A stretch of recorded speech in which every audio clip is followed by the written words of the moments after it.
Hello, it's Len. There is probably a tie for the two questions that I've been asked the most since starting this channel, and they are, how old are you?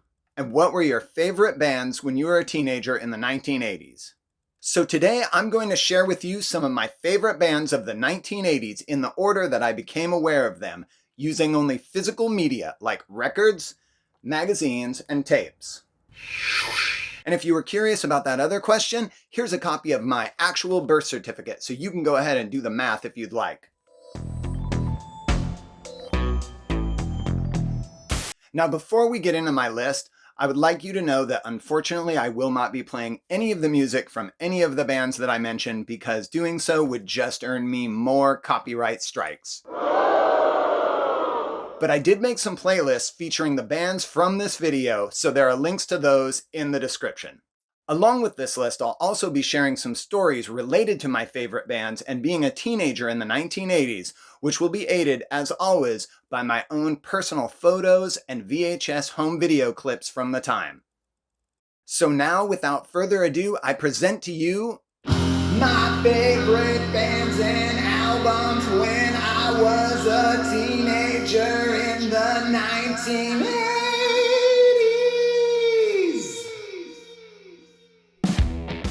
In 1982, I was in the 5th grade. My dad gave me a hand-me-down record player, and this was the first hard rock record I ever got. When I was home alone, I would sit in front of the speakers and blast For Those About to Rock as loud as it would go. The intro to that song still gives me chills. In the summer after my 5th grade year, the movie Fast Times at Ridgemont High was released. I mention this not because I was a huge fan of the soundtrack, but because of the influence the film had on me. I had never seen a movie showing young people being so wild and free, and the teenage party lifestyle it portrayed was immediately alluring to me. In particular, the Jeff Spicoli character really hooked me. He was the classic stoner surfer SoCal rocker dude, which was an image that, for better or worse, I immediately wanted to emulate, minus the drug use, since at 11 years old I had no interest in that. The movie's overall raunchy and rebellious vibe would have a strong effect on the type of music I would gravitate to in the coming years. 6th grade and the album Pyromania by Def Leppard hit me like a ton of bricks. My first real band obsession. I didn't even know they had any previous albums until I happened to come across this one in a local drugstore. Then came Quiet Riot. I played these so much it feels like they were the only albums I listened to my whole 6th grade year. Okay, time for a life-changing teenage music moment that happened for me in 1983 when I was in the 7th grade.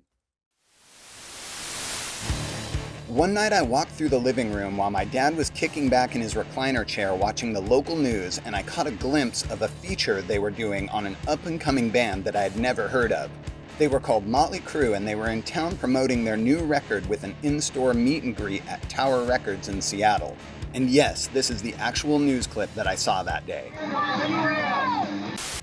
Then, about a week later, I saw their latest music video on this HBO show called Video Jukebox. It was the video for their song Looks That Kill, and I was completely blown away. I immediately went out and bought their Shout at the Devil record and was fully obsessed. It was the perfect mix of pop hooks and heavy metal with a sinister, almost dangerous vibe that was sure to upset parents. At the time of the album's release, the satanic panic hysteria of the 1980s was in full swing. Parents around the world were terrified that their children were being turned into brainwashed Satan worshippers via backward messages hidden in rock music recordings. To further fan the flames of hysteria, the back of this album had an ominous little warning that read, "Caution, this record may contain backward messages," which was absolutely hilarious. Then I discovered that they had released one other album before this, and my life became all Motley Crue all day. Really quickly, here's a funny little personal story that goes along with me owning this album. I lived alone with my dad in the early 80s, and he was a severe partier and drug user. His favorite bar was a short walk from our house, and at closing time he would regularly invite everyone who wanted to party back to our house for more debauchery. Often there would be a couple randoms tagging along for a good time who didn't know my dad. So everyone would be partying, and my dad would say to a dude that he didn't know, "Hey man, check this out. He'd run into my room, grab my Motley Crue album, and then, in front of everybody, he'd show the guy the gatefold photos and ask him which one he'd like to have sex with. Because these were usually small-town, kinda redneck guys, they'd have no idea who Motley Crue was. And since the band was covered in long hair and makeup and my dad was asking which one they'd like to hook up with, they'd assume they were looking at 4 women. Plus, these guys were often totally hammered drunk, of course. So the guys would go on like, "Oh, I like the blonde," or "I'd totally bang the one with the spiked hair," etc., etc. Then my dad would reveal that they were all dudes, the guy's jaw would drop to the floor, and everyone would be rolling in laughter. Most took it well, but back in those days, people didn't use words like inclusive or acceptance or tolerance. If you suggested, especially in front of a group of people, that a straight man might even for a moment be attracted to other men, you should probably be ready to fight. Which is what nearly happened more than a few times when my dad pulled this little gag on these unsuspecting hyper-masculine drunkards. Okay, back to my list. After Motley Crue Shout at the Devil, my next favorite album was Bark at the Moon by Ozzy Osbourne. And to my extreme delight, Ozzy chose Motley Crue as the opening act on his Bark at the Moon tour. I couldn't believe 2 of my favorites were touring together, and this was to become my first real concert experience. Next came Judas Priest's Defenders of the Faith, followed by the Scorpions' Love at First Sting album and a big Billy Idol obsession that began with the album Rebel Yell. By the time I entered the 8th grade, there were only maybe 2 girls that I knew who liked heavy metal. One of them was a girl named Stephanie, although she went by the nickname Squeak, and she got really mad when anyone called her by her given name. She used to write stuff on my school binders like "New Wave sucks," and she used terms like "hell cool." She'd also write me notes, and they'd always have song lyric quotes in them. Once when I asked about some lyrics I didn't recognize, she said, "What? You don't know Queensryche?" Then she brought this album to school and let me borrow it, and I loved it so much I immediately went out and bought their latest tape. It had a song called "Take Hold of the Flame," which ended up being one of my favorite songs of my 8th grade year. Plus, they were from nearby Bellevue, Washington, which blew my mind because back then, I thought hard rock bands came exclusively from Los Angeles. Not long after, Squeak and her family very suddenly moved away, and I never got a chance to give her back this record. So Stephanie, Squeak, if you're out there somewhere, I've still got your Queensryche album, and it's still in perfect condition waiting for you. Around this same time, I found the band Grim Reaper through this ad in Circus magazine. As you can see here, it was only 50 cents to get their vinyl single mailed to your house. There was no way I was going to cut up my mint condition magazine though, so I made a photocopy of the coupon and put it in an envelope along with my 50 cents. And a stamp was only 20 cents back then. I sealed the envelope, dropped it in our mailbox, and waited impatiently for my record to arrive. A few weeks later, I received a flexi-disc copy of their song "See You in Hell," along with an offer to get $1 back if I bought the full album. I loved the song so much I went out and got the full album. And this brings up a point I'd like to touch on really quickly: finding new music in the 1980s. There were only a handful of ways to discover new music for a small-town kid like me at that time. There was the local record store, there was the radio, there were videos on TV, if you were lucky, and more on that later. Maybe a news show like how I found Motley Crue, but that almost never happened. And there were magazines with articles or advertisements like this. Other than that, there was only word of mouth from other kids, but if they lived in the same secluded small town and read the same magazines and listened to the same radio stations as you, then they wouldn't know anything you didn't. Maybe an older brother or sister or a new kid in town could show you something they were into, but that's about it. If you were really serious about it, you could start writing to a pen pal or get a catalog from the back of a magazine. It was a world without suggested for you videos, and you might also like streaming playlists. You really had to put in the work to find new sounds. Okay, where were we? Oh yes, it was 1985 and the summer before my 9th grade year when Motley Crue released Theater of Pain, further deepening my rabid obsession with the band.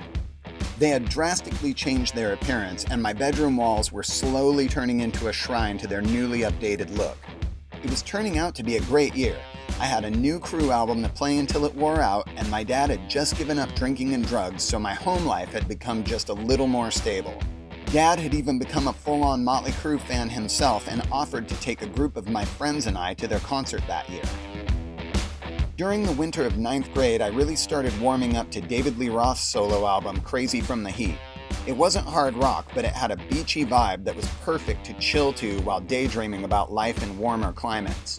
He had the funniest music videos, too. And speaking of music videos, I'm sure you know that the 1980s were the era of MTV. Unfortunately for us though, MTV was not an option in our town because our local cable TV provider refused to carry it.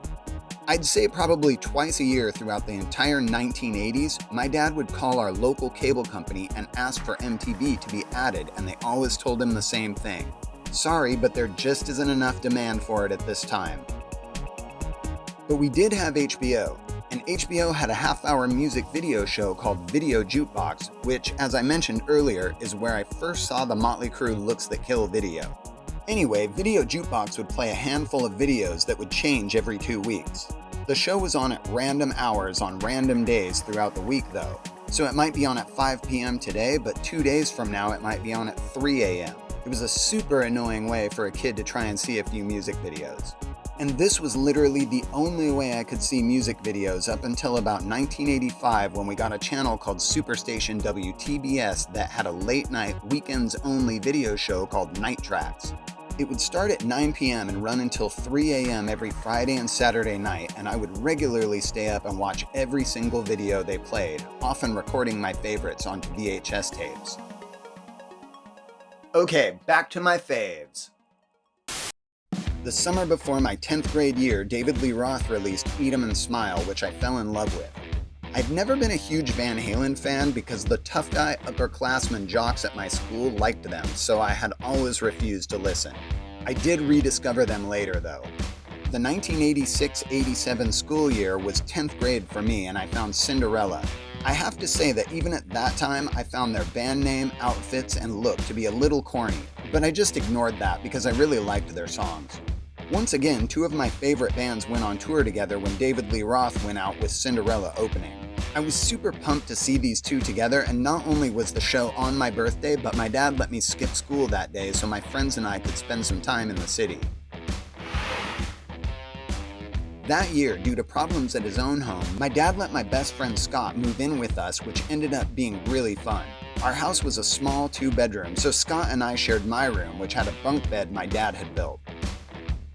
During this time, Scott and I both loved The Last Command by Wasp.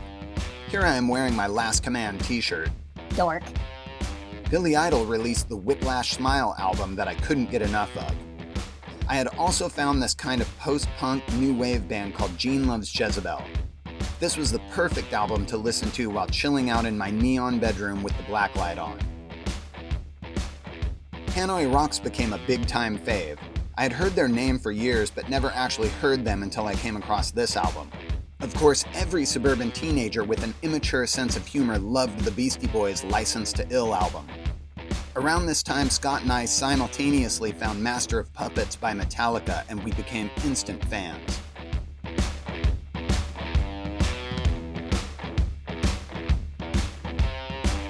Okay, time for another life-changing teenage music moment.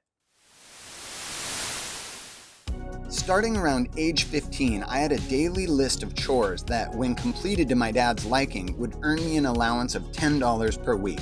Actually, I had always had the chores, I just never got paid for them until I was 15. Anyway, one day in early 1987 when I was 16 years old, I went into town to browse our local record store, Quimper Sound Records and Tapes. My $10 allowance was burning a serious hole in my pocket when I happened to come across this album, Rain in Blood by a band I had never heard of called Slayer. I purchased it on the spot based on the cover art alone. All I can say is that when I dropped the needle on this album, my young mind was blown completely out of my skull, and I played this on repeat for months. No one else I knew in our little town had heard of Slayer either, so I was always trying to turn my friends onto them. In fact, here is an actual video of me playing this album for the first time for a group of my friends about a month after I bought it in 1987. This is Slayer. Angel of Death, Alter Second. No. Epic.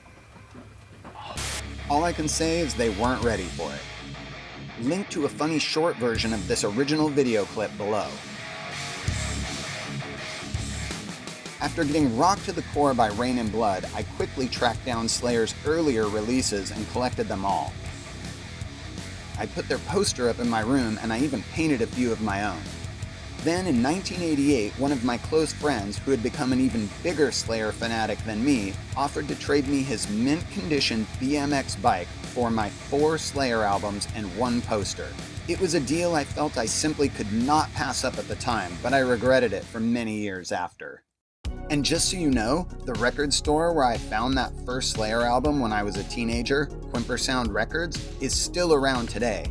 It's changed locations a few times over the years, but it's still on the same street just about a block away from where it was when I was a kid. If you ever find yourself in Port Townsend, Washington, pop in and pick up some music and a t-shirt. Slayer had become my latest obsession, but that did not kill my love for over-the-top glam rock. All of the cute girls at school had been talking about this new band called Poison, so I had to check them out. This album was the perfect soundtrack for the start of summer 1987. Wait, you hear that? That's the sound of about 1,000 old-school thrash metal guys clicking off this video after leaving a comment calling me a poser. As I was saying, this was the perfect soundtrack for the start of summer 1987, and I was now back to having my own space as Scott had just returned to living with his family. Also at this time, Motley Crue re-emerged with the album Girls, Girls, Girls, but to be honest, I didn't love it at first, so it went on the back burner for me. This was also the summer that Def Leppard released their mega hit album Hysteria. It took me a little while to warm up to the drum machines and synthy sounds, but I've always been a sucker for a big radio hit, so I was immediately into the song Animal. During that glorious summer of 1987, my friends and I started somewhat regularly making the 2-hour trek to Seattle, where we discovered a tiny little record and comic book store called Time Travelers. This place was a revelation. This is where I got Earth AD by the Misfits, Fistful of Metal by Anthrax, and some Metallica records I didn't even know existed. There was tons of great music at Time Travelers, but what really appealed to me was the t-shirt selection. I bought so many bizarre and offensive t-shirts there that wearing weird shirts kinda became my identifier. In fact, when my 11th grade school year started, I got into so much trouble for my shirts that there was a period of time in which I was required to report to the principal's office every morning before my first class just to show that I wasn't wearing anything offensive. Here's a funny little side story. Just for fun, I regularly get batches of these stickers printed up to spread around and promote my YouTube channel. The image is my picture day photo from the 11th grade when I was 16 years old. If you look closely, I'm wearing a Tommy Toilet t-shirt that I bought at Time Travelers, and right across the top it reads, "Tommy Toilet says, don't forget to wipe your ass, folks." School staff and the photography person would usually keep a pretty sharp eye out for inappropriate t-shirts on picture day, but somehow I managed to sneak by without anyone noticing, and these photos were printed and sent out. At the end of the school year, the photo even made it into our high school yearbook. At this point, I was called into the office where the principal said to me, "Mr. Enders, the school year is over and the books are already printed, so I can't do anything about it, but I just wanted you to know how deeply disappointed I am in you for wearing that shirt on picture day." I wonder if today he'd be amused to know that that image has traveled all over the world, sending people to my YouTube channel. In a weird, ironic twist, it's even on t-shirts worn to school by kids today. And it's all because of Time Travelers. Now, remember when I said that I wasn't really feeling the new Motley Crue album in the spring of 1987? Well, a few months later, during the summer, I was in a local video rental store and stumbled across a video that I didn't even know existed. It was a Motley Crue home video called Uncensored. Like I said before, living in the pre-internet world in a small town sometimes meant you might not know about worldwide releases put out by even the biggest bands. This video had been out for nearly a year and I'd had no idea. I rented it on the spot and immediately made a bootleg copy for myself. My Motley Crue fandom had cooled off over the last year or so, and finding this video completely reignited it for me. I probably watched this 100 times that summer, and my friends and I were constantly quoting from it. What's your favorite fish? The elusive fish in the pantyhose that no one can seem to find. The elusive fish in the pantyhose that no one can seem to find. It even inspired me to give Girls, Girls, Girls another chance, and I eventually grew to love it. I was in the 11th grade the first time I heard Guns N' Roses, about 4 or 5 months after Appetite for Destruction was released. It took a full year for this album to become a hit, but I was all in on GNR the moment I heard them. This was also the year I discovered the glammy sleaze rock of Faster Pussycat and LA Guns. I also loved the new albums by Metallica and Megadeth. And I discovered the mostly instrumental guitar shredding of Joe Satriani. In classic 80s kid fashion, I even filmed myself lip-syncing with a guitar to my favorite track from this album in 1988. And no, I had no idea how to actually play the song. I was just making it up for looks. Link to that video below if you'd like to see it. It was July of 1988 when Slayer released South of Heaven, and a close friend was kind enough to give me a bootleg copy on cassette. On the pop rock side, there was no escaping the INXS album Kick, which I absolutely loved, and these two odd pairings became the soundtrack to the summer before my 12th grade year. Poison's new album, Open Up and Say Aw, had become a favorite of mine too. Here's something funny that's kind of hard to believe now. At the time that this album was released, the cover art was considered so provocative and raunchy that the record label had to create a censored version that hid the mouth and tongue. Can you imagine a world where something this mild is considered so offensive that it needs to be censored? How stupid. At the start of my senior year in high school, I discovered the debut album from Jane's Addiction. Although I still had a deep love for hard rock and glam of all varieties, this was the first album that made me feel like those genres were starting to become just a little bit boring and predictable. But I continued to hold on. It was now 1989 and Skid Row and Warrant appeared on my radar, with Skid Row becoming my favorite of the two. Their debut album was just a little heavier and less polished sounding compared to Warrant's. Skid Row frontman Sebastian Bach was basically the quintessential pretty boy lead singer, and it wasn't long before I was shamelessly trying to steal his look. LOL.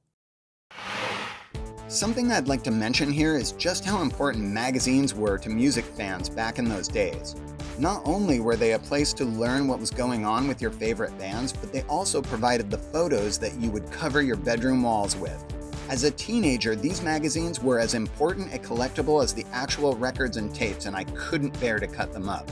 But at the same time, I wanted to put the pictures on my walls and in my school binders. So what's a broke punk-ass Gen X kid to do? What I did was I would go to the store and casually slip one copy of the magazine I desired into another copy of the same magazine. Then I'd go up to the checkout and buy the magazine, hoping the second copy wouldn't fall out. When it did, the clerk just figured a second copy had accidentally been stuffed into the first one and would take it to put back. When it didn't, I would have one copy to keep as a collectible and one copy to cut up and decorate with. Woohoo! Okay, where were we? Oh yes. We were in 1989 and Motley Crue dropped Dr. Feelgood, which I was into, but this was the last time I ever got excited about the band. LA Guns came back with a new album, as did Faster Pussycat, and although I was a huge fan of both bands, for some reason I only really loved the first side of both of these tapes. Poison had a new home video that I feel like I watched every single night for like months or something. The new Joe Satriani was also a big favorite of mine during this time. Throughout the last half of 1989, I was trying to stay excited about hair metal and glam, but the bands were beginning to look and sound the same to me, and I'd find I only liked 1 or 2 songs on a new album, while the rest felt like filler. But I was still really trying to keep my love for it alive. I'd say the last new glam rock band of that era that I truly liked and listened to their entire album was probably Enough's Enough. Some honorable mentions during this period were Rocksgang, Vane, Pretty Boy Floyd, and Shotgun Messiah, but it just wasn't hitting the way it used to. There were also a couple of straight-ahead rock and glam adjacent albums that I was enjoying, like The Royal Court of China, The Stage Dolls, and DAD, but to be honest, nothing was truly exciting me. That is until I found The Real Thing by Faith No More. This album was for me the first nail in the glam rock coffin before the 1990s arrived. What I've shown you here is just the albums and bands that I guess I would say were my most favorite during some pivotal times in my teenage years. Obviously, there were others that I liked and listened to, but I wanted to create this video using only the physical media that I had on hand. I should also mention that all throughout the 1980s, I listened to rock and pop radio a lot and would record my favorite singles there. Real quick for any younger people who don't know what I mean by that, back in the 1980s, if you wanted to own a copy of a song but didn't want to buy it as a single or purchase the full album on vinyl, cassette, or later CD, you only had a couple of options, and one of those was to record the song you wanted off of the radio. Assuming it was a somewhat popular song that got played on the radio, of course. You'd put a blank cassette into your stereo and sit and wait patiently for the DJ to hopefully play the song you wanted. There was no way of knowing when your song might come on, so you could be waiting by your stereo for many hours at a time. The moment you heard your song start to play, you'd hit record on your tape deck and hope the DJ didn't ruin the beginning by talking over it, which they often did. I would do this over and over with all of my favorite songs until I had entire radio-recorded mixtapes for each year in the 1980s, which I played all the time. Unfortunately though, the more you play a cassette, the more it wears out and loses audio quality. So I was super excited when later in the 1990s, Sony came out with a recordable digital technology called minidisc, which you could play infinitely without any quality loss. I actually took the time to transfer all of my cassette recordings to this new format so I wouldn't lose them. Then, in the early 2010s, when I really started using Spotify a lot, I created one long playlist of all the songs on my radio recordings, along with others, with many of them in the same order as they were on my original cassettes. Link below in the video description. I've also created a special Spotify playlist featuring my favorite song from each album and tape that I've mentioned in this video.